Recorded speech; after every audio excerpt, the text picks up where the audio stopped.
Good evening. I want you all to cast your minds back to a time when electricity was really just in the major cities. It wouldn't have found its way out to little villages like Teelan in County Donegal. And there in Teelan was a man named Seán, and he wasn't a rich man. No, he was quite poor. He lived in a ramshackle little hovel that he'd inherited from his parents, and he was a bit of a day labourer. He earned enough to get by, but he was by no means struggling. He had enough. And he was a pious man as well, and he thanked God every day for the mercy. But one summer's day, one Sunday morning, everybody in the village of Teelan was packed into the little church, as they always were on Sunday morning, and it was unseasonably warm, even for the north of Ireland. But when it gets very warm, and you feel that dizziness in your head, and you feel like you're going to faint, or worse, maybe your tummy's a little bit dizzy as well. Well, he definitely didn't want to in God's house. So he quietly removed himself from the church and sat down on a grass verge by the road leading into Teelan outside. And he sat down, he put his head between his legs, and he did that thing I think we've all done in that scenario. You just breathe. Keep it down, Seán. Keep it down. And then he heard a voice. Seán! Oh, you don't look too well. You've an awful pale pallor to you, Seán. Are you all right? Now, Seán was still head between the legs, his head dizzy, his vision blurry. He didn't know who was talking to him. But he just said, I'm grand. I'll be fine in a minute. The voice continued, oh, you look awful, Seán. I'd get down to Eamon's pub when it opens and get a brandy into you. Here. And the figure put something into Seán's hand. And Seán wasn't sure if it was a few seconds or a few minutes. But his head began to clear, and he looked up and down the road, and he couldn't see the stranger to thank him. But in his hand, he found a shiny silver florin. Now, I'm going to step out of the story for just a second, because there are some people who are older and people who are younger in this room. Some people will know what I mean when I say a florin. Some people won't. And in Ireland, the florin is from what we call the old money. So we have the old money, then we have the new money, and then we have the euro. But here it's just the old money. It's just one removal away. So the florin was worth 2 shillings. Now there was 12 pennies in a shilling, 2 shillings in a florin, 20 shillings in a pound. For the mathematicians, it's a base 12, base 20 system. And the florin, and this is your pub trivia thing, you might win a pub quiz out of this. The florin was the first attempt at decimalization in the old currency, because there was 10 florins to a pound. 240 pence in a pound, but let's not talk about that. But all that to say, a florin wasn't a huge amount of money. But for someone like Seán, it could get him a week's shopping, maybe a little bit more if he was frugal. And he was frugal. But he was starting to feel a little bit better, but he still felt weak. And the stranger had given him the florin to spend at Eamon's pub and get a brandy into him. So he thought, Mass is over. Eamon should be opening up now. I'll go down and get a brandy. And sure enough, he got a fine glass of brandy from Eamon. He gave him the florin, and he got a fair bit of change. A shilling, a sixpence, a couple of pennies. It wasn't often that Seán had change jangling in his jacket pocket, and he was a happy little bunny. And he thought to himself, well, I've no work lined up for tomorrow. I'll go down to the docks in Teelan, and I'll see if there's any work going. If there isn't, I'll spend the day fishing. I'll get some bread. I've got to buy some bread and cheese. I've got a little bit of change, and I'll just have a lovely day. So the next day, he did just that. Now, there was no fishing boats coming in. There was no other boats, so there was no work down at the docks. So he went into a little bakery, and he picked out a nice soda bread and some cheap hard cheese and a little knob of butter.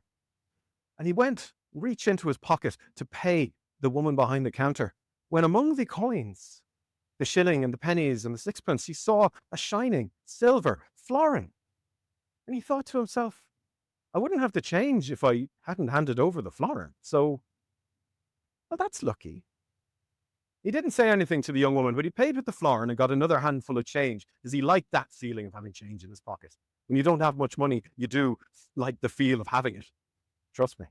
And he spent the day fishing. He had his bread, he had his cheese, he had a lovely day. And that evening he went into Eamon's pub for a pint of ale, as he often did in the evening time. And sure enough, when he went to pay Eamon at the end of that night, he reached into his pocket, and amongst all the change of the day, there was that shining silver florin again. once was lucky. This was either a miracle or a curse, and he wasn't sure which. But he was a positive man, Seán. He thought to himself, well, this is definitely my lucky coin. This is my miracle coin. He didn't pay Eamon again with it in case it started to raise suspicion, so he paid with some of the pennies from his pocket. And for the following weeks and months, he started to be very careful about where he spent that florin. He never chose to spend it in the same place twice. A shining silver florin in a town like Teelan, where the same currency was circulating between people. It was always grubby and a little bit worn. A shining silver florin would raise suspicion. So he was careful. He spent it only once in each shop and then spent the change for the rest of the week. And he'd go to other villages. He could take a little fishing boat across the bay when he could and spend it in the neighbouring village. Sometimes he'd go out of town a bit to some of the neighbouring farms and spend the florin there. But it would always wind up back in his jacket pocket. And he wasn't living large from this. He got himself some food. He got himself some items to do up his hovel a little bit. Some clothing as well. But he never changed the jacket. The florin was always in that pocket.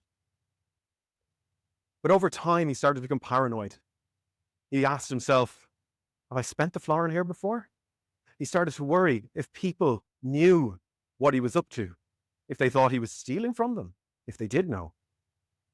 And he started to become very paranoid and very anxious, and he lost his appetite. He started losing weight. And he'd heard stories. He went to these local storytelling groups. I'm sure you've heard of them, where they tell dangerous fairy tales of fairy coins that are cursed. And a fairy coin, well, that can bring misfortune upon your house. And it was said that if a sailor brought one out to sea, their ship would sink. So he stopped doing any work down by the docks.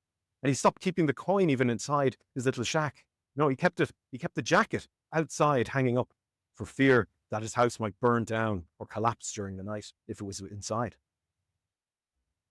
And as the months wore on, it took a toll on him mentally and physically. Until the middle of winter, he was in mass, huddled in with the rest of the village, and the priest was given a great sermon. You know that story of Jesus when he's in the temple and he's getting rid of the moneylenders? Well, the priest, I like to believe, did a very animated version of this. Oh, Jesus, boy, he didn't like them moneylenders in there at all. He threw over the table, he punched them, and he did a bit of kung fu fight.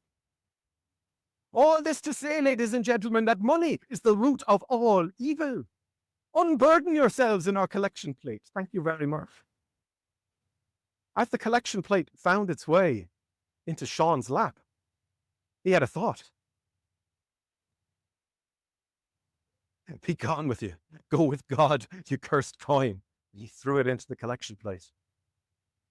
Now, there was a bit of murmuring among the people, like, who would put a silver florin into the collection plate? It's a lot of money for a collection plate. Seán didn't care if people knew anymore. He just felt this great weight lifted from him. Oh, he was so happy. And as soon as they were told to go in peace and love and serve the Lord, etc., he was out the door. He was skipping down the road in Teelan.